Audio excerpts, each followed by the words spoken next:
Hello everyone, स्वागत है आपका हमारे चैनल परफेक्ट फार्मेसी पे। मैं हूं सुनीता कंवर और आज के वीडियो के अंदर हम लोग जो मेडिसिनल केमिस्ट्री सेकंड की फर्स्ट यूनिट डिस्कस कर रहे थे उसी को कंटिन्यू करेंगे। प्रीवियस वीडियोस के अंदर हम लोग एंटी हिस्टामिनिक एजेंट्स का बेसिक इंट्रोडक्शन देख चुके हैं। हिस्टामाइन के बारे में हम लोगों ने पढ़ लिया है, उसके रिसेप्टर्स एंड रिसेप्टर्स का डिस्ट्रीब्यूशन हमारी बॉडी के अंदर किस तरीके से होता है वो हम लोग डिस्कस कर चुके हैं। देन एंटी हिस्टामिनिक एजेंट्स का कंप्लीट क्लासिफिकेशन हम लोग देख चुके हैं एंड देन उसके बाद में H2 एंटागोनिस्ट जो होते हैं जिसके अंदर gastric acid inhibitors and gastric proton pump inhibitors आते हैं, उसके बारे में हम लोग अच्छे से डिस्कस कर चुके हैं। कंप्लीट उसका मैकेनिज्म ऑफ एक्शन एंड सारी की सारी ड्रग्स जो उसके अंदर आती है वो भी हम लोगों ने डिस्कस कर लिया है। देन H2 एंटागोनिस्ट का SAR जो है वो भी हम लोगों ने डिस्कस कर लिया है। तो लास्ट टॉपिक हमारे पास बचा है H1 एंटागोनिस्ट। तो H1 एंटागोनिस्ट के बारे में कंप्लीटली डिटेल के अंदर जो है वो हम आज के वीडियो के अंदर डिस्कस करेंगे। तो सबसे पहले तो H1 एंटागोनिस्ट होते क्या हैं, जिसे हम H1 ब्लॉकर्स भी कह सकते हैं, तो वो होते क्या है। देन उसका स्ट्रक्चर एक्टिविटी रिलेशनशिप हम लोग डिस्कस करेंगे, उसका मैकेनिज्म ऑफ एक्शन हम लोग डिस्कस करेंगे, देन उसकी यूजेस क्या क्या होते हैं वो हम लोग देखेंगे। देन जितनी भी ड्रग्स हमारे सिलेबस के अंदर दी गई हैं उन एक एक ड्रग का स्ट्रक्चर एंड जिनके ऊपर स्टार लगा हुआ है उनकी सिंथेसिस एंड सारी की सारी ड्रग्स के यूजेस जो हैं, ये सारे पॉइंट्स हम आज के वीडियो के अंदर डिस्कस करेंगे। तो एंटी हिस्टामिनिक एजेंट्स वाला टॉपिक जो है वो आज के वीडियो के अंदर कंप्लीट हो जाएगा एंड नेक्स्ट वीडियो से हम लोग एंटी न्यूप्लास्टिक एजेंट वाला टॉपिक जो है वो स्टार्ट करेंगे। ठीक है, तो सबसे पहले H1 एंटागोनिस्ट या फिर H1 ब्लॉकर्स क्या होंगे, जो H1 रिसेप्टर को ब्लॉक कर देते हैं, वहाँ पर हिस्टामाइन को बाइंड नहीं होने देते। तो सबसे पहले तो H1 रिसेप्टर जो है वो हमारी बॉडी के अंदर कहाँ कहाँ प्रेजेंट होते हैं, तो मेनली ये जो है ब्रोंक्यूल्स, गट या यूट्रस की जो स्मूथ मसल्स होती है वहाँ पर ये लोग मेनली प्रेजेंट होते हैं। तो H1 रिसेप्टर्स हमारी बॉडी के अंदर smooth muscles of bronchi, gut and uterus पे प्रेजेंट होते हैं। देन कुछ H1 रिसेप्टर्स ब्रेन में प्रेजेंट होते हैं एंड कुछ H1 रिसेप्टर्स जो है वो कार्डियोवास्कुलर सिस्टम के अंदर भी प्रेजेंट होते हैं। ठीक है, तो इस तरीके से ये थी अलग अलग जगह जहाँ पर H1 रिसेप्टर्स जो है वो प्रेजेंट होते हैं। तो ये सारी लोकेशंस है H1 रिसेप्टर्स की। अब अगर H1 रिसेप्टर पे जाकर के हिस्टामाइन ही बाइंड होता है तो उससे क्या होता है, जनरली स्मूथ मसल्स जो हैं वो कॉन्ट्रैक्ट हो जाती हैं। तो स्मूथ मसल्स वगैरह कॉन्ट्रैक्ट हो जाती हैं तो उससे क्या होता है कि सांस लेने में जो है वो दिक्कत होती है, अगर जो ये कॉन्ट्रैक्शन है वो ब्रोंकियल मसल्स के अंदर होगा। ठीक है, तो ब्रोंकियल कॉन्ट्रैक्शन होने की वजह से सांस लेने में दिक्कत होती है। तो इस वजह से क्या होता है कि हमारी बॉडी के अंदर कुछ दिक्कत हमें आने लग जाती है। तो उसे ठीक करने के लिए हम लोग क्या करते हैं कि एंटी हिस्टामिनिक एजेंट्स को लेते हैं, जिससे कि वो एजेंट्स जो है वो H1 रिसेप्टर से जाकर के बाइंड हो जाएंगे हिस्टामाइन की जगह पर एंड इससे जो हमें सांस लेने में दिक्कत हो रही है एंड जो ब्रोंकियल कॉन्ट्रैक्शन होता है वो ठीक हो जाएगा एंड उसकी जगह क्या होगा, उसका थोड़ा सा डायलेशन होकर के वो नॉर्मल पोजिशन पे आ जाएगा। अब जैसे ब्रोंकियल कॉन्ट्रैक्शन हुआ तो उससे सांस लेने में दिक्कत आती है। ठीक है, वहीं अगर स्मूथ मसल्स जो गैस्ट्रो इंटेस्टाइनल ट्रैक्ट किया अगर वहाँ पर कॉन्ट्रैक्शन होता है तो उससे क्या होता है, नोजिया हो सकता है, वॉमिटिंग हो सकती है, डायरिया हो सकता है। तो इन सब को ठीक करने के लिए भी हमें हिस्टामाइन को रोकना होगा H1 रिसेप्टर से बाइंड होने से। तो उसके लिए हम लोग एंटी हिस्टामिनिक एजेंट्स लेंगे जो H1 रिसेप्टर पर जाकर के बाइंड हो जाएंगे, हिस्टामाइन को बाइंड नहीं होने देंगे। इससे क्या होगा कि जो स्मूथ मसल्स है GIT की वो कॉन्ट्रैक्ट नहीं होगी, जिससे कि नोजिया, वॉमिटिंग, डायरिया को जो है वो ठीक कर सकते हैं। ठीक है, अब जो H1 एंटागोनिस्ट होते हैं इनका मेन जो यूज़ होता है वो ये होता है कि हमें पता है कि हिस्टामाइन कब रिलीज होता है बॉडी के अंदर, वो जो है वो किसी तरह की एलर्जी को इंडिकेट करता है, तो वहाँ पर जो है हिस्टामाइन रिलीज होता है। तो जब हम एंटी हिस्टामिनिक एजेंट्स लेते हैं तो उससे मेनली एलर्जी एंड जो एलर्जी के सिम्टम्स होते हैं जैसे कि छींकना हो गया, खांसना हो गया, ये सारी चीज़ें, जैसे स्किन के ऊपर रैशेज हो गए, खुजली हो गई, ये सारी चीज़ें जो है वो एलर्जी के सिम्टम्स होते हैं। तो जब हम एंटी हिस्टामिनिक एजेंट्स लेते हैं तो ये सारे सिम्टम्स एंड एलर्जी, ये सारी ही चीज़ें जो है वो ठीक हो जाती हैं। ठीक है ना, हम लोग H1 ब्लॉकर्स जो है, H1 एंटागोनिस्ट जो है, इसका स्ट्रक्चर एक्टिविटी रिलेशनशिप जो है वो देखेंगे। तो इसका जनरल स्ट्रक्चर जो है वो यहाँ पर बना हुआ है। इसके अंदर क्या होता है, X ग्रुप प्रेजेंट होता है जो कि O हो सकता है, C हो सकता है, N हो सकता है। इससे दो एरिल ग्रुप जो है वो अटैच्ड होते हैं, AR and AR dash. Then यहाँ पर दो कार्बन प्रेजेंट होते हैं, देन फिर से टर्मिनल नाइट्रोजन प्रेजेंट होता है, देन इससे R एंड R डैश जो है वो जुड़े होते हैं। ठीक है, तो ये होता है general structure of H1 antagonist या फिर H1 ब्लॉकर्स। अब इसके अंदर हमारे पास 4 पॉइंट आते हैं। पहला पॉइंट आता है एरिल ग्रुप। तो ये जो एरिल ग्रुप्स हैं इसके अंदर कुछ चेंजेस या फिर इनका होना ज़रूरी है नहीं है, वो सारी चीज़ें यहाँ पर आ जाएंगी। सेकेंड पॉइंट आता है कि X जो है उसकी जगह पर क्या प्रेजेंट हो सकता है। तो H1 ब्लॉकर्स के अंदर X की जगह पर ऑक्सीजन प्रेजेंट हो सकता है, कार्बन प्रेजेंट हो सकता है, नाइट्रोजन प्रेजेंट हो सकता है। अब क्या क्या प्रेजेंट होने से हमारे पास कौन कौन से ग्रुप फॉर्म होंगे वो हम अभी आगे डिस्कस करेंगे। देन थर्ड पॉइंट आता है हमारे पास में इथाइलिन चेन। तो जनरली H1 एक्टिविटी मतलब H1 ब्लॉकर एक्टिविटी परफॉर्म करने के लिए क्या है कि इथाइलिन चेन मतलब 2 कार्बन की चेन जो है वो ही यहाँ पर प्रेजेंट होनी चाहिए, ठीक है। देन लास्ट पॉइंट आता है टर्मिनल अमीन ग्रुप। तो ये जो टर्मिनल अमीन ग्रुप है ये जनरली टर्शरी होना चाहिए, जिससे कि H1 एंटागोनिस्टिक एक्टिविटी जो है वो अच्छी हो, ठीक है। तो 4 पॉइंट्स जो है वो हम लोग यहाँ पर इसके SAR के अंदर डिस्कस करेंगे। SAR स्ट्रक्चर एक्टिविटी रिलेशनशिप, इसके अंदर हम सिंपली क्या डिस्कस करते हैं कि क्या क्या चीज़ें जो है वो स्ट्रक्चर के अंदर बहुत ज़्यादा ज़रूरी है एक्टिविटी परफॉर्म करने के लिए, क्या चीज़ ऐसी है जिन्हें हटाया जा सकता है, क्या चीज़ ऐसी है जिन्हें ऐड करा जा सकता है, एंड किस चीज़ को हटाने या ऐड करने से एक्टिविटी बढ़ती है एंड किस चीज़ को हटाने या ऐड करने से एक्टिविटी कम होती है, ठीक है। ये सारी चीज़ें जो है वो स्ट्रक्चर एक्टिविटी रिलेशनशिप के अंदर आती है, ठीक है। अब सबसे फर्स्ट पॉइंट हम लोग यहाँ पर डिस्कस करते हैं एरिल ग्रुप। जो ये यहाँ पर एरिल ग्रुप प्रेजेंट है ये, तो जनरली डाई एरिल ग्रुप जो है वो प्रेजेंट होगा तो वो जो है बेस्ट रहता है H1 एंटागोनिस्टिक एक्टिविटी के लिए।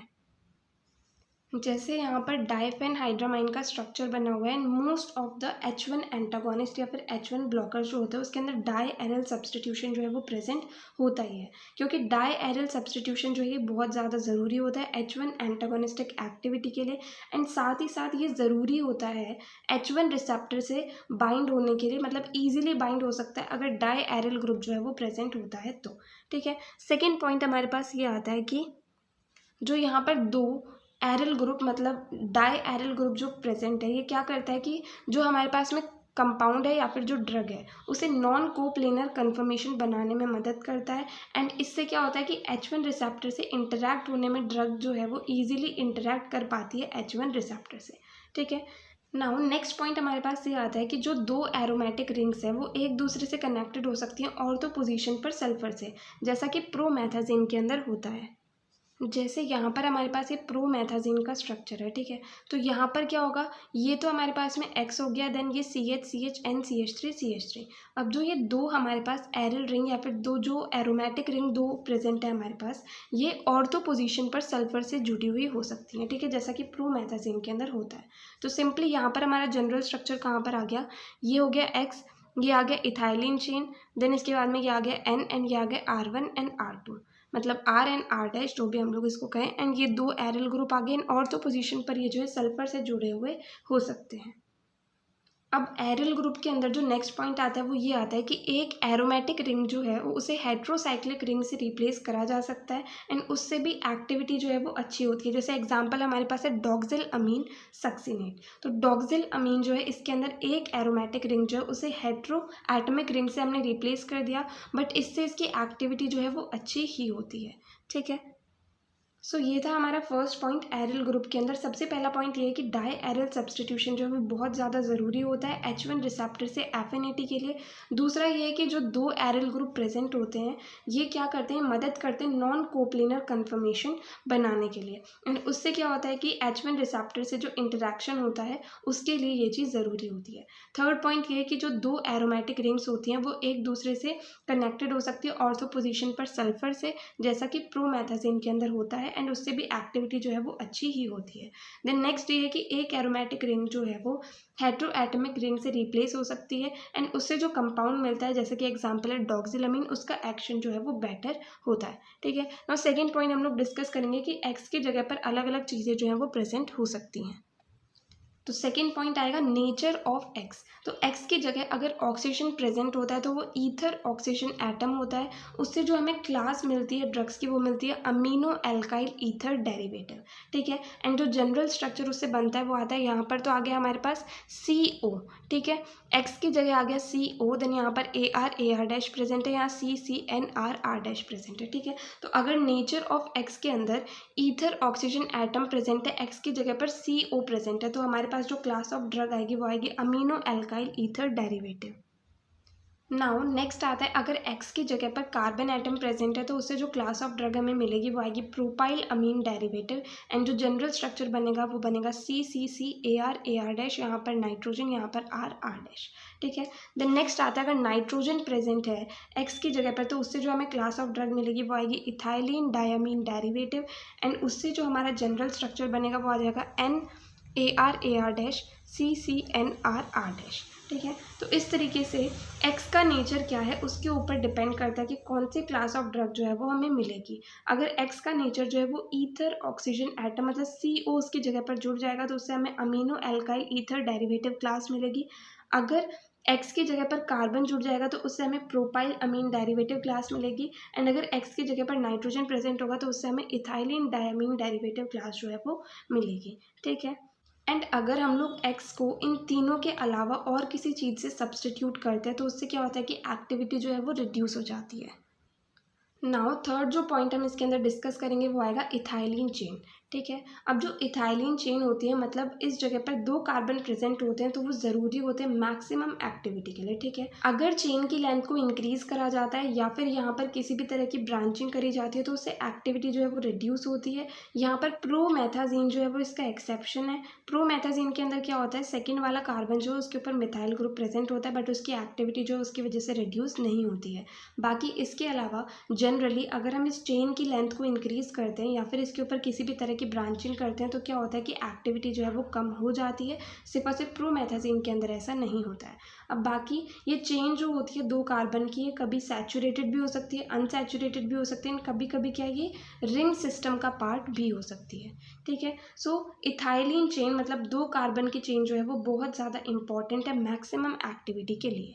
ठीक है, ना fourth point and last point आएगा टर्मिनल अमीन ग्रुप। तो जो टर्मिनल अमीन ग्रुप हमारे पास प्रेजेंट होता है यहाँ पर, ये जो टर्मिनल अमीन ग्रुप प्रेजेंट है ये टर्शरी नेचर का होना चाहिए। अगर ये टर्शरी नेचर का होता है तो एक्टिविटी जो है वो मैक्सिमम होती है। ठीक है, जैसे यहाँ पर ये है नाइट्रोजन, इससे 3 ग्रुप्स जो है वो जुड़े हुए हैं तो मतलब ये टर्शरी नेचर का है, एंड जब ये टर्शरी नेचर का होता है तो उससे ऑप्टिमम एंड मैक्सिमम एक्टिविटी जो है वो होती है।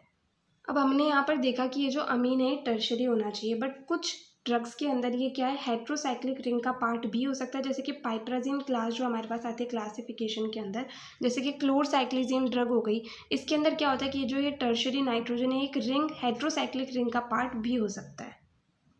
सो सिंपली जो टर्मिनल अमीन ग्रुप है वो टर्शरी नेचर का होना चाहिए ऑप्टिमम एंड मैक्सिमम एक्टिविटी के लिए। एंड दूसरा पॉइंट ये है कि जो ये टर्शरी अमीन ग्रुप है ये हेट्रोसाइक्लिक रिंग का पार्ट भी हो सकता है, जैसे कि पाइपराजिन के अंदर होता है, जैसे कि ड्रग्स आती हैं क्लोरसाइक्लिजिन उसके अंदर ऐसा होता है। ठीक है, तो इस तरीके से हम लोगों ने यहाँ पर ये चारों पॉइंट्स को अच्छे से डिटेल के अंदर डिस्कस कर लिया, एंड जनरल स्ट्रक्चर जो H1 ब्लॉकर्स का वो ये होता ही है। ठीक है, तो इस तरीके से ये था structure activity relationship of H1 blockers. अब H1 ब्लॉकर्स या फिर H1 एंटागोनिस्ट जो होते हैं इसके अंदर हम लोगों ने 3 क्लासेस डिस्कस करी थी। फर्स्ट क्लास थी फर्स्ट जनरेशन ड्रग्स, दूसरी क्लास थी सेकंड जनरेशन ड्रग्स, एंड तीसरी क्लास थी मास्ट सेल स्टेबलाइजर। अब first generation drugs and second generation drugs के अंदर मेन डिफरेंस ये होता है कि जो फर्स्ट जनरेशन ड्रग्स होती है हमारे पास इनके साइड इफ़ेक्ट्स होते हैं कि ये ब्लड ब्रेन बैरियर को क्रॉस कर लेती हैं, ये सिडेटिव होती हैं एंड ये एंटी कोलिनर्जिक होती हैं। एंड जो सेकंड जनरेशन ड्रग्स होती हैं उनके अंदर ये तीनों ही साइड इफ़ेक्ट्स नहीं होते हैं, इसलिए सेकंड जनरेशन ड्रग्स जो है इन्हें ज़्यादा यूज़ करा जाता है क्योंकि इनके अंदर ये साइड इफ़ेक्ट्स नहीं होते। मतलब सेकेंड जनरेशन ड्रग्स जो है वो ब्लड ब्रेन बैरियर को क्रॉस नहीं करती हैं, देन ये एंटी कोलिनर्जिक नहीं होती है एंड इनका सिडेटिव इफेक्ट नहीं होता है। ठीक है, तो अब हम लोग सिलेबस के अंदर जो सीक्वेंस में ड्रग्स दी गई हैं वो हम लोग यहाँ पर डिस्कस करेंगे, एक एक ड्रग का स्ट्रक्चर, जिस पे स्टार लगा हुआ है उसका सिंथेसिस एंड सारे के सारी ड्रग्स के यूजेस। ठीक है, अब क्लासिफिकेशन के अंदर हम लोगों ने देख लिया था कि कौन सी ड्रग किस क्लास के अंदर आती है, तो वो चीज़ आप वहाँ पर देख सकते हैं। यहाँ पर हम लोग सीधे जितनी भी ड्रग सिलेबस के अंदर दी गई हैं उनको सीक्वेंस में डिस्कस करेंगे। ठीक है, तो कुछ ड्रग्स फर्स्ट जनरेशन वाली हम लोग डिस्कस करेंगे, देन कुछ ड्रग्स हम लोग सेकेंड जनरेशन वाली डिस्कस करेंगे, and then finally mast cell stabiliser के अंदर एक ड्रग हमें दी गई है सिलेबस के अंदर क्रोमोलिन सोडियम, उसे हम लोग डिस्कस करेंगे। ठीक है, तो हम लोगों ने first generation and second generation वाली ड्रग के अंदर डिफरेंस क्या होता है वो हम लोगों ने सिंपली देख लिया। एंड H1 ब्लॉकर्स या H1 एंटागोनिस्ट जो होता है इनका जनरली मैकेनिज्म ऑफ एक्शन क्या होता है कि ये जो हैं वो H1 रिसेप्टर से जाकर के बाइंड हो जाते हैं एंड वहाँ पर हिस्टामाइन को बाइंड नहीं होने देते हैं, ठीक है। इससे हिस्टामाइन जो एलर्जी का इंडिकेटर होता है तो वो ये बताता है कि एलर्जी हो रही है, तो उसकी जगह पर जाकर के एंटी हिस्टामिनिक एजेंट्स बाइंड हो जाते हैं तो उससे एलर्जी वगैरह जो है वो ठीक हो जाती है। बाकी और कहाँ कहाँ पर H1 एंटागोनिस्ट काम आते हैं वो हम पर्टिकुलर ड्रग्स के अंदर डिस्कस कर लेंगे, ठीक है। सो सबसे फर्स्ट ड्रग जो आती है वो आती है डाइफेनहाइड्रामाइन हाइड्रोक्लोराइड। तो इसके ऊपर स्टार लगा हुआ है तो इसका सिंथेसिस भी हम लोग को यहाँ पर डिस्कस करना है। तो इसका सिंथेसिस किस तरीके से होता है, सबसे पहले डाइफिनाइल मीथेन, तो ये है मीथेन एंड इसके साथ में डाइफिनाइल ग्रुप जो है वो जुड़ा हुआ है, ठीक है। तो डाइफिनाइल मीथेन जो है वो Br2 एंड लाइट के साथ में रिएक्ट करता है, ठीक है। उससे क्या होता है कि डाइफिनाइल मीथेन तो यहाँ पर रहा, यहाँ से एक H हट करके वहाँ पर Br जो है ब्रोमीन वो जुड़ गया, तो इससे हमारे पास डाइफिनाइल ब्रोमोमीथेन का फॉर्मेशन हो गया। अब जब डाइफिनाइल ब्रोमोमीथेन के अंदर हम लोग बीटा डाइमिथाइल अमीनो इथेनॉल को ऐड करते हैं, मतलब OH CH2 CH2 NCH3 CH3 को ऐड करते हैं, तो इससे हमारे पास में डाइफेनहाइड्रामाइन बेस का फॉर्मेशन हो जाता है। इसके अंदर क्या हुआ कि CH एंड जो दो हमारे पास में फिनाइल रिंग है वो तो यहाँ पर रही एंड HBr यहाँ से बाहर निकल गया and OCH2 CH2 NCH3 CH3 जो है वो ऐसा का ऐसा हमारे पास यहाँ पर आकर के जुड़ गया, ठीक है। तो यहाँ पर हमारे पास डाइफिनाइल रिंग आ गई, CH आ गया, OCH2 CH2 NCH3 CH3। अब डाइफेनहाइड्रामाइन हाइड्रोक्लोराइड के अंदर हमारे पास सिर्फ और सिर्फ HCl इसके अंदर हमें ऐड करना है, तो HCl के प्रेजेंस में हम लोग रिएक्शन कराएंगे तो डाइफेनहाइड्रामाइन डॉट HCl, तो ये बन गया डाइफेनहाइड्रामाइन हाइड्रोक्लोराइड, ठीक है। तो इसका सिंथेसिस बहुत ही ज़्यादा सिंपल है। हम लोग यहाँ पर देखेंगे सबसे पहले तो डाइफिनाइल मीथेन, तो हमारे फाइनल स्ट्रक्चर के दो फिनाइल रिंग एंड CH तो हमारे पास आ गया, ठीक है। इसके अंदर हम लोग Br2 एंड लाइट के प्रेजेंस में रिएक्शन करेंगे तो यहाँ Br आ गया एंड इसके साथ में हम लोग बीटा डाइमिथाइल अमीनो इथेनॉल को ऐड करेंगे तो यहाँ से HBr तो बाहर निकल जाएगा एंड ये वाला ग्रुप जो है वो यहाँ आकर के जुड़ जाएगा, तो इससे हमारे पास फाइनली डाइफेनहाइड्रामाइन हाइड्रोक्लोराइड का फॉर्मेशन हो जाएगा। तो डाइफेनहाइड्रामाइन का सिंथेसिस एंड इसका स्ट्रक्चर जो है वो यहाँ पर आ गया। तो इसके यूजेस क्या होते हैं, इसे मेनली एलर्जी कंडीशंस जैसे कि कंजक्टिवाइटिस मतलब आइज़ के अंदर एलर्जी हो जाती है या फिर राइनाइटिस, तो इस तरह की अलग अलग एलर्जी कंडीशंस को ठीक करने के लिए इसे यूज़ करा जाता है। देन कुछ लोगों को मोशन सिकनेस होता है तो उसे ठीक करने के लिए भी इस ड्रग को यूज़ करा जाता है। देन फर्स्ट जनरेशन ड्रग्स जो है वो ब्लड ब्रेन बैरियर को क्रॉस करती है एंड सेडेशन कॉज करती है, हम लोगों ने देखा था, तो उसकी वजह से क्या होता है इस ड्रग को इनसोम्निया के ट्रीटमेंट के अंदर भी यूज़ करा जाता है, मतलब जिन लोगों को नींद नहीं आती उन्हें भी ये ड्रग जो है वो दी जाती है। देन इस ड्रग को पार्किंसंस डिजीज़ के ट्रीटमेंट के अंदर भी यूज़ करा जाता है क्योंकि इसकी एंटी मस्कैरिनिक प्रॉपर्टी होती है। तो एंटी मस्कैरिनिक मतलब वही एंटी कोलिनर्जिक प्रॉपर्टी होती है। तो H1 एंटागोनिस्ट के जो साइड इफेक्ट होते हैं मतलब कि ये ब्लड ब्रेन बैरियर को क्रॉस कर लेते हैं, सिडेटिव होते हैं, एंटी कोलिनर्जिक होते हैं, तो उन्हीं चीज़ों को यहाँ पर साइड इफेक्ट की जगह यूज़ के रूप में यूज़ किया जाता है, ठीक है। तो ये हो गई हमारी first drug डाइफेनहाइड्रामाइन hydrochloride. Now second drug आती है डाइमेनहाइड्रिनेट। तो डाइमेनहाइड्रिनेट जो है ये एक सॉल्ट फॉर्म में होती है ये ड्रग, इसका एक प्लस फॉर्म होता है एंड इसके साथ में एक माइनस फॉर्म, प्लस माइनस मिलकर मतलब सॉल्ट फॉर्म में जो है ये ड्रग प्रेजेंट होती है। तो इसका स्ट्रक्चर किस तरीके से होगा, CH दो बेंजीन रिंग आ गई, OCH2 CH2 N के ऊपर प्लस चार्ज है, HCH3 CH3, साथ में एक और यहाँ पर हमारे पास स्ट्रक्चर है 6 मेंबर्ड रिंग है जिसके अंदर दो नाइट्रोजन प्रेजेंट है, CH3 प्रेजेंट है, डबल बॉन्ड हो NCH3, यहाँ पर 5 मेंबर रिंग है जिसके अंदर दो नाइट्रोजन है, यहाँ पर Cl है, इस नाइट्रोजन के ऊपर जो नेगेटिव चार्ज है, तो प्लस माइनस इस तरीके से जो सॉल्ट फॉर्म में ड्रग प्रेजेंट होती है, ठीक है। तो इसके यूजेस क्या होंगे, मोशन सिकनेस की वजह से जो नोजिया वॉमिटिंग डिजीनेस होती है उन सब चीज़ों को ठीक करने के लिए इस ड्रग को यूज़ करा जाता है। देन ईयर कंजेशन जो होता है मतलब कान जो है वो बंद वगैरह हो जाता है तो उसके ट्रीटमेंट के अंदर भी इस ड्रग को यूज़ किया जाता है। नाउ नेक्स्ट ड्रग जो हमारे सिलेबस के अंदर है वो है डॉक्सिलअमीन सक्सिनेट, ठीक है। डॉक्सिलअमीन सक्सिनेट का स्ट्रक्चर किस तरीके से होगा, यहाँ पर हमारे पास में 6 मेंबर्ड रिंग है जिसके अंदर एक नाइट्रोजन प्रेजेंट है, मतलब हेट्रो एटमिक रिंग जो है वो यहाँ पर आ गई एंड यहाँ पर एक बेंजीन रिंग प्रेजेंट है, इससे CH3 जुड़ा हुआ है, यहाँ पर OCH2 CH2 NCH3 CH3। Then succinate के लिए यहाँ पर dot CH2 COH and CH2 COOH present है, ठीक है। नो इस ड्रग का यूजेस क्या क्या होंगे इस ड्रग के, पहला यूज़ ये है कि प्रेगनेंसी के टाइम जो नोजिया एंड वॉमिटिंग होती है उसे ठीक करने के लिए इस ड्रग को यूज़ करा जाता है। देन शॉर्ट टर्म सिडेटिव के रूप में भी इस ड्रग को यूज़ करा जाता है। देन एलर्जी हो गई या फिर कोल्ड हो गई उन चीज़ों को ठीक करने के लिए भी इस ड्रग को यूज़ किया जाता है। नाउ नेक्स्ट ड्रग हमारे सिलेबस के अंदर जो आती है वो आती है क्लीमेस्टिन फ्यूमेरेट। ठीक है, इसका स्ट्रक्चर किस तरीके से होगा, 2 बेंजीन रिंग प्रेजेंट है जिसके ऊपर क्लोरीन प्रेजेंट है, CCH3O CH2 5 member ring present है, NCH3।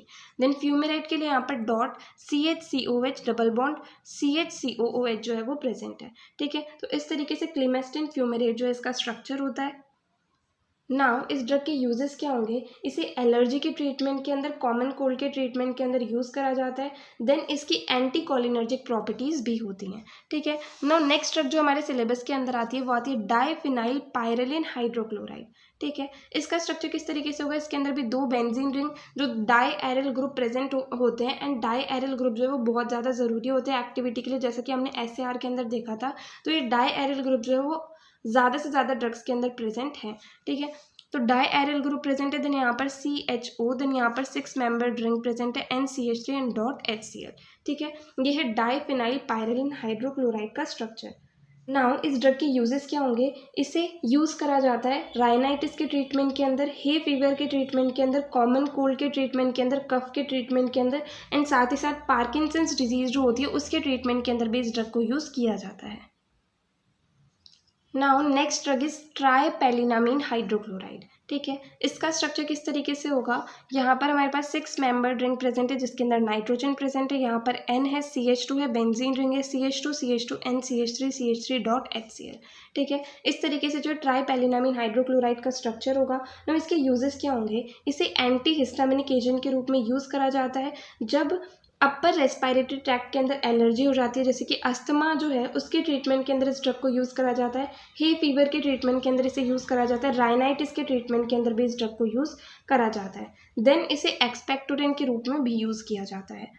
नेक्स्ट ड्रग हमारे सिलेबस के अंदर जो है वो आती है क्लोरसाइक्लिजिन हाइड्रोक्लोराइड। तो इसका स्ट्रक्चर किस तरीके से होगा, यहाँ पर CH है, 2 एरिल ग्रुप प्रेजेंट है, यहाँ पर Cl जुड़ा हुआ है, यहाँ पर 6 मेंबर रिंग है, नाइट्रोजन है, CH3 एंड डॉट HCl। ठीक है, इस तरीके से जो क्लोरसाइक्लिजिन हाइड्रोक्लोराइड का स्ट्रक्चर होता है। तो इसके यूजेस क्या होंगे, इसे स्किन डिसऑर्डर्स जो होते हैं, मतलब एलर्जी जो हो जाती है स्किन के ऊपर, उसके ट्रीटमेंट के अंदर यूज़ करा जाता है, राइनाइटिस के ट्रीटमेंट के अंदर यूज़ करा जाता है, एंड दूसरे एलर्जी सिम्टम्स जो होते हैं जैसे कि स्नीजिंग हो गया, कफिंग हो गया, रनी नोज हो गया, उन सब के ट्रीटमेंट के अंदर भी इसे यूज़ किया जाता है। देन कभी कभी जो है इसे लोकल एनेस्थेटिक के रूप में, एंटी कोलिनर्जिक के रूप में, एंटी इमेटिक के रूप में भी यूज़ किया जाता है। ठीक है, नो नेक्स्ट ड्रग हमारे पास आएगी मैक्लीजिन हाइड्रोक्लोराइड। तो इसका स्ट्रक्चर किस तरीके से होगा, इसके अंदर भी 2 एरिल ग्रुप प्रेजेंट है, यहाँ पर क्लोरीन है, यहाँ पर CH है, यहाँ पर 6 मेंबर रिंग है, 2 नाइट्रोजन है, CH2 है, बेंजीन रिंग है, इसके साथ में CH3 ग्रुप प्रेजेंट है, एंड डॉट HCl।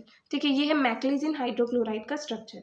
तो इसके यूजेस क्या होंगे, इसका जो है एंटी इमेटिक इफेक्ट होता है, मतलब वॉमिटिंग को ठीक करने के लिए, वॉमिटिंग को रोकने के लिए इस ड्रग को यूज़ किया जाता है। देन इसे नोजिया एंड मोशन सिकनेस जो है उसके ट्रीटमेंट के अंदर भी यूज़ करा जाता है। देन स्किन के ऊपर जो अलग अलग तरह की एलर्जीज हो जाती हैं उसके ट्रीटमेंट के अंदर भी इस ड्रग को यूज़ किया जाता है। ठीक है, now next drug is buclizine hydrochloride. तो ब्यूक्लीजिन हाइड्रोक्लोराइड का स्ट्रक्चर किस तरीके से होगा, इसके अंदर भी डाई एरिल ग्रुप प्रेजेंट है, यहाँ पर क्लोराइड प्रेजेंट है, CH है, 6 मेंबर रिंग है जिसके अंदर 2 नाइट्रोजन है, CH2 है, बेंजीन रिंग है, CH3 डॉट HCl। ठीक है, इस तरीके से जो है ब्यूक्लीजिन हाइड्रोक्लोराइड का स्ट्रक्चर होता है। अब इसके क्या यूजेज होंगे, ये ड्रग जो है हाईली लिपिड सॉल्युबल होती है, एंड ये ब्लड ब्रेन बैरियर्स को क्रॉस कर लेती है, तो इस वजह से इसे CNS डिप्रेसेंट के रूप में यूज़ किया जाता है। देन इसे एंटी हिस्टामिनिक के रूप में, एंटी कोलिनर्जिक के रूप में, एंड लोकल एनेस्थेटिक के रूप में भी यूज़ किया जाता है। नाउ नेक्स्ट ड्रग आती है क्लोरफेनिरामीन मैलिएट। ठीक है, इसका स्ट्रक्चर किस तरीके से होगा, यहाँ पर 6 member ring hetero atomic ring present है जिसके अंदर नाइट्रोजन हेट्रो एटम है, CH है, यहाँ पर बेंजीन रिंग है जिसके साथ क्लोरीन जुड़ा हुआ है। ठीक है, देन CH2 NCH3 एंड मैलिएट के लिए CHCOOH डबल बॉन्ड CHCOOH जो है वो प्रेजेंट है। ठीक है, इस तरीके से इस ड्रग का स्ट्रक्चर होगा। तो इसके यूजेस क्या होंगे, इस ड्रग को कॉम्बिनेशन में यूज़ करा जाता है फिनाइल प्रोपोल अमीन के साथ में एलर्जी एंड डीकंजेशन के ट्रीटमेंट के अंदर। ठीक है, देन इस ड्रग को कफ के ट्रीटमेंट के अंदर, एंड जो अपर रेस्पिरेटरी ट्रैक्ट के अंदर एलर्जी कंडीशंस हो जाती है, अस्थमा वगैरह हो जाता है, उसके ट्रीटमेंट के अंदर भी इसे यूज़ किया जाता है। ठीक है, नाउ नेक्स्ट ड्रग हमारे पास जो है वो है ट्राइप्रोलिडीन हाइड्रोक्लोराइड। इसका सिंथेसिस जो है वो भी हम लोग को यहाँ पर डिस्कस करना है। तो हम लोग यहाँ पर देखते हैं कि ट्राइप्रोलिडीन हाइड्रोक्लोराइड जो है इसका सिंथेसिस किस तरीके से होता है। ठीक है, तो सबसे पहले तो यहाँ पर 4 मिथाइल एसिटोफिनोन जो है, मतलब यहाँ पर है ये हमारे पास बेंजीन रिंग CH3 एंड इसकी पैरा पोजीशन पर COCH3 प्रेजेंट है, ठीक है। 4th पोजीशन पर मिथाइल है एंड देन ये है एसिटोफिनोन। तो 4 मिथाइल एसिटोफिनोन के साथ में फॉर्मेल्डिहाइड एंड पायरोलिडीन को हम लोग ऐड करते हैं, HCHO एंड ये है पायरोलिडीन, इसे हम ऐड करते हैं तो उससे हमारे पास इस स्ट्रक्चर का फॉर्मेशन जो है वो होता है। तो यहाँ पर हमारे पास यही स्ट्रक्चर है, यहाँ तक तो CH2 तक ये स्ट्रक्चर है, ठीक है। फिर एक CH2 यहाँ से हमारे पास जुड़ जाएगा एंड देन ये 5 मेंबर्ड रिंग जो है वो यहाँ पर जुड़ गई, ठीक है। इस तरीके से इस स्ट्रक्चर का हमारे पास फॉर्मेशन हो जाएगा। देन एक ये वाली रिंग है हमारे पास, मतलब 6 मेंबर्ड रिंग है जिसके अंदर नाइट्रोजन है, यहाँ पर एक ग्रुप जुड़ा हुआ है, ठीक है। ये जब इसके अंदर ऐड होगा तो उससे क्या होगा, ये वाली रिंग जो है वो यहाँ पर आकर के इसके अंदर ऐड हो जाएगी, ठीक है। तो ये जो रिंग है ये तो ऐसी की ऐसी यहाँ पर हमारे पास जुड़ी हुई है। देन CO की जगह COH आ गया, देन CH2 एंड ये रिंग जो है वो ऐसी की ऐसी यहाँ पर है एंड ये वाली रिंग यहाँ पर आकर के जुड़ गई, ठीक है। अब इसके अंदर क्या होगा, इसमें से वाटर जो है वो माइनस हो जाएगा तो उससे क्या होगा, फाइनली ट्राइप्रोलिडीन हाइड्रोक्लोराइड का फॉर्मेशन हमारे पास हो जाएगा। तो ये तो OH हो गया एंड यहाँ पर डबल बॉन्ड आ गया, इसलिए एक हाइड्रोजन यहाँ से निकल गया, तो वाटर यहाँ से निकल जाता है। उसके बाद में ये जो है हमारे पास स्ट्रक्चर, ये तो ऐसा का ऐसा है कि C के साथ में ये रिंग जुड़ी हुई है जिसमें CH3 है एंड एक रिंग जुड़ी हुई है जिसके अंदर एक नाइट्रोजन एटम प्रेजेंट है, ठीक है। यहाँ पर डबल बॉन्ड आ गया, डबल बॉन्ड CH2 एंड ये 5 मेंबर्ड रिंग है जिसमें एक नाइट्रोजन प्रेजेंट है एंड डॉट HCl, ठीक है। तो मतलब यही का यही स्ट्रक्चर है, बस इसके अंदर से वाटर रिमूव हो गया तो हमारे पास ट्राइप्रोलिडीन हाइड्रोक्लोराइड जो है उसका फॉर्मेशन हो गया, ठीक है। नाउ ट्राइप्रोलिडीन हाइड्रोक्लोराइड का स्ट्रक्चर हम लोग यहाँ से अच्छे से देख सकते हैं, तो ये है इसका स्ट्रक्चर। नाउ इस ड्रग के यूजेस क्या होंगे, इसे यूज़ करा जाता है एलर्जी से रिलेटेड जो भी सिम्टम्स होते हैं उन्हें ठीक करने के लिए एंड देन इसके बाद में इसे कफ को ठीक करने के लिए एंड कोल्ड को ठीक करने के लिए यूज़ किया जाता है। नाउ नेक्स्ट ड्रग आएगी फेनिडामीन टार्ट्रेट। तो फेनिडामीन टार्ट्रेट जो है इसका स्ट्रक्चर किस तरीके से होगा, बीच में एक 5 मेंबर्ड रिंग प्रेजेंट है एंड 3 या इससे जुड़ी हुई 6 मेंबर्ड रिंग प्रेजेंट है। ये तीनों रिंग एक साथ है, ये रिंग इससे इस तरीके से जुड़ी हुई है, ठीक है। एंड इस रिंग के अंदर एक नाइट्रोजन है, यहाँ पर CH3 प्रेजेंट है। देन टार्ट्रेट जो है डॉट टार्ट्रेट यहाँ पर प्रेजेंट है, COOH CHOH CHOH COOH, ठीक है। इस तरीके से जो है फेनिडामीन टार्ट्रेट का स्ट्रक्चर होगा ना। इसके यूजेस क्या होंगे, इसे एलर्जी से रिलेटेड सिम्टम्स जो होते हैं जैसे स्नीजिंग हो गया, रनी नोज हो गया, इचिंग हो गया, रैशेज हो गए, वाटरी आइज हो गई, ये सारी जो कंडीशंस होती हैं कॉमन कॉल्ड से रिलेटेड या फिर एलर्जी से रिलेटेड, इन सारी कंडीशंस को, इन सारे सिम्टम्स को ठीक करने के लिए जो है इस ड्रग को यूज़ किया जाता है, ठीक है। नाउ नेक्स्ट ड्रग हमारे पास आएगी प्रोमेथाजिन हाइड्रोक्लोराइड एंड इस ड्रग का सिंथेसिस जो है वो भी हम लोग को यहाँ पर डिस्कस करना है। तो इसके सिंथेसिस के अंदर सबसे पहले डाइफिनाइल अमीन जो है, डाइफिनाइल एंड अमीन, ठीक है, ये सल्फर के साथ में रिएक्ट करता है AlCl3 और I2 की प्रेजेंस में। तो इससे हमारे पास फिनोथायाजीन स्ट्रक्चर जो है, मतलब 2 बेंजीन रिंग एंड बीच में एक रिंग है जिसके अंदर सल्फर एंड NH जो है वो प्रेजेंट है, ठीक है। फिनोथायाजीन रिंग का इससे फॉर्मेशन हो जाता है। देन जब फिनोथायाजीन रिंग के अंदर हम इस स्ट्रक्चर को ऐड करते हैं तो उससे हमारे पास प्रोमेथाजीन जो है उसका फाइनली सिंथेसिस हो जाता है NaNH2 की प्रेजेंस में। तो जो स्ट्रक्चर हम लोग ऐड करें वो है CH3 CHCl CH2 and CH3 CH3, ठीक है। इससे क्या होगा, फाइनली प्रोमेथाजीन का सिंथेसिस हो जाएगा। तो ये वाली चीज़ तो ऐसी की ऐसी है, यहाँ से H जो है वो हट गया एंड उसकी जगह पर CH2 CH CH3 and CH3 जो है वो यहाँ पर हमारे पास जुड़ गया, ठीक है। तो ये वाली रिंग हमारे पास यहाँ पर जुड़ गई एंड ये Cl जो है ये हट करके इसके जगह पर CH3 जो है वो हमारे पास जुड़ गया, ठीक है। तो यहाँ से H हट के यहाँ पर हमारे पास CH2 CH CH3 and CH3 structure जो है वो जुड़ गया, ठीक है, एंड डॉट HCl। ये जो है ये प्रोमेथाजिन हाइड्रोक्लोराइड का स्ट्रक्चर होता है, ठीक है। स्ट्रक्चर हम लोग को जिन ड्रग के सिंथेसिस पूछे गए उनका स्ट्रक्चर भी हम लोग को अच्छे से याद होना चाहिए, क्योंकि अगर स्ट्रक्चर याद होगा तो हम उससे क्या है स्टार्टिंग प्रोडक्ट ये सारी चीज़ें थोड़ा सोच कर भी लिख सकते हैं, लेकिन स्ट्रक्चर याद होना जो है वो बहुत ज़्यादा ज़रूरी है, ठीक है ना। जो प्रोमेथाजिन हाइड्रोक्लोराइड है इस ड्रग के यूजेस क्या होंगे, इसे जो है इंसोम्निया को ठीक करने के लिए यूज़ करा जाता है, क्योंकि क्या होता है इसका सिडेटिव इफेक्ट होता है, तो इस वजह से इंसोम्निया मतलब नींद नहीं आती है, तो उस चीज़ को ठीक करने के लिए इस ड्रग को यूज़ किया जा सकता है। देन एलर्जी सिम्टम्स हो गई या फिर अलग अलग तरह की एलर्जी हो गई, उसे ठीक करने के लिए इस ड्रग को यूज़ करा जाता है। देन कफ के ट्रीटमेंट के अंदर इस ड्रग को यूज़ करा जाता है एंड मोशन सिकनेस जो है उसके ट्रीटमेंट के अंदर भी इस ड्रग को यूज़ किया जा सकता है। नाउ नेक्स्ट ड्रग आती है ट्राइमीप्राजिन टार्ट्रेट, ठीक है। इसका स्ट्रक्चर किस तरीके से हुआ है, ये भी सेम उसी क्लास से बिलोंग करती है जिससे प्रोमेथाजीन हाइड्रोक्लोराइड बिलोंग करती है, तो इसलिए ये वाला स्ट्रक्चर जो है वो इसके अंदर सेम है, ठीक है। 2 बेंजीन रिंग है, बीच में सल्फर नाइट्रोजन प्रेजेंट है। देन नाइट्रोजन से जुड़ा हुआ है CH2 CH CH3 CH2 N CH3 CH3 and dot tartrate है, तो यहाँ पर dot COH CHOH CHOH and COOH जो है वो आ जाएगा, ठीक है। इस तरीके से जो है ट्राइमीप्राजीन टार्ट्रेट का स्ट्रक्चर हो जाएगा। ना इसके यूजेस क्या होंगे, इसे यूज़ करा जाता है सिडेटिव के रूप में, हिप्नोटिक के रूप में एंड मोशन सिकनेस जो होती है तो वहाँ पर एंटीमेटिक के रूप में भी इस ड्रग को यूज़ किया जाता है, ठीक है। नाउ नेक्स्ट ड्रग आती है साइप्रोहेप्टाडीन हाइड्रोक्लोराइड, ठीक है। इसके अंदर भी 3 रिंग्स है, बट ये वाली रिंग जो है इसके अंदर ये 7 मेंबर्ड रिंग है, ठीक है। तो 3 रिंग प्रेजेंट है, बीच वाली रिंग 7 मेंबर्ड है, यहाँ पर डबल बॉन्ड से एक और 6 मेंबर्ड रिंग प्रेजेंट है, यहाँ पर NCH3 एंड डॉट HCl। इस तरीके से जो है साइप्रोहेप्टाडीन हाइड्रोक्लोराइड का स्ट्रक्चर होता है। तो इसके यूजेस क्या होंगे, इसे एंटी हिस्टामिनिक के रूप में, मतलब अलग अलग तरह की एलर्जी को ठीक करने के लिए इसे यूज़ करा जाता है। देन जो माइग्रेन होता है उसे प्रिवेंट करने के लिए इस ड्रग को यूज़ करा जाता है। देन इसे एंटी इमेटिक के रूप में भी यूज़ करा जाता है, ठीक है। नाउ नेक्स्ट ड्रग जो हमारे पास आती है वो आती है एजाटिडीन मैलिएट। इसका जो है इसकी क्लास भी सेम है जैसे पिछले वाली ड्रग की थी, क्योंकि इसके स्ट्रक्चर के अंदर भी यहाँ पर जो है 7 मेंबर्ड रिंग हमारे पास प्रेजेंट है एंड ये वाली रिंग जो है इसके अंदर एक नाइट्रोजन प्रेजेंट है, डबल बॉन्ड यहाँ पर 6 मेंबर्ड रिंग प्रेजेंट है NCH3। मैलिएट है यहाँ पर तो CHCOH डबल बॉन्ड CHCOOH जो है वो यहाँ पर प्रेजेंट है, ठीक है। इस तरीके से जो है एजाटिडीन मैलिएट का स्ट्रक्चर होगा।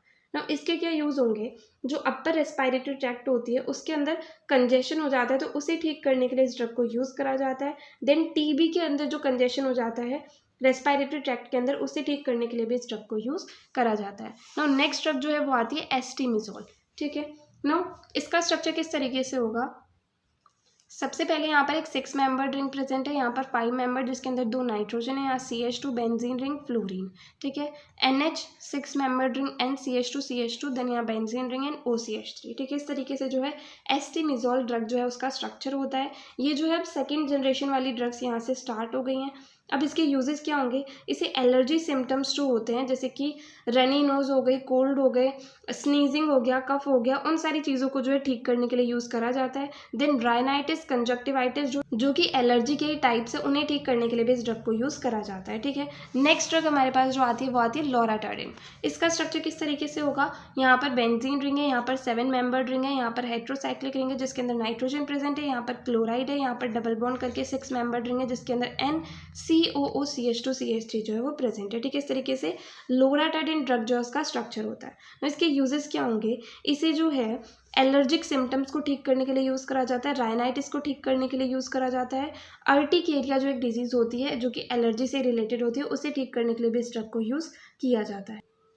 नाउ नेक्स्ट ड्रग आती है सेट्रिजिन। तो सेट्रिजिन का नाम हम लोगों ने कॉमनली बहुत ज़्यादा सुना हुआ है। सेट्रिजिन जो है हम मेनली एलर्जी वगैरह हो गई, किसी इंसेक्ट ने हमें काट लिया तो वहाँ पर सबसे पहले हम लोग सेट्रिजिन लेते हैं एंड जनरली क्या होता है कि आजकल जुकाम हो गई, खांसी हो गई, उस चीज़ के अंदर भी सेट्रिजिन ली जा सकती है, ठीक है। तो सेट्रिजिन क्या करती है, एलर्जी वगैरह जो है उसे ठीक करने में मदद करती है। तो इसका स्ट्रक्चर किस तरीके से होगा, CH है, 2 बेंजीन रिंग है, यहाँ पर क्लोरीन है, यहाँ 6 मेंबर्ड रिंग है, नाइट्रोजन है CH2 OCH2 COOH, ठीक है। इस तरीके से जो है सेट्रिजिन ड्रग का स्ट्रक्चर होता है। इसे मेनली यूज़ करा जाता है एलर्जी सिम्टम्स को ठीक करने के लिए, जैसे कि नाक बहती है उसे ठीक करने के लिए, आँखों में खुजली होती है उसे ठीक करने के लिए, ज़्यादा छींकें आती हैं या फिर नॉर्मली ऐसी स्किन पे खुजली होती है, मतलब अलग अलग तरह के जो एलर्जी के सिम्टम्स होते हैं उसे ठीक करने के लिए इस ड्रग को यूज़ करा जाता है। नेक्स्ट आता है लेवोसेट्रिजिन। अब लेवोसेट्रिजिन जो है, जैसे हम लोगों ने देखा था कि डेक्स्ट्रो एंड लीवो 2 फॉर्म होती है, तो सेट्रिजिन का लीवो फॉर्म जो होता है वही जो है लीवोसेट्रिजिन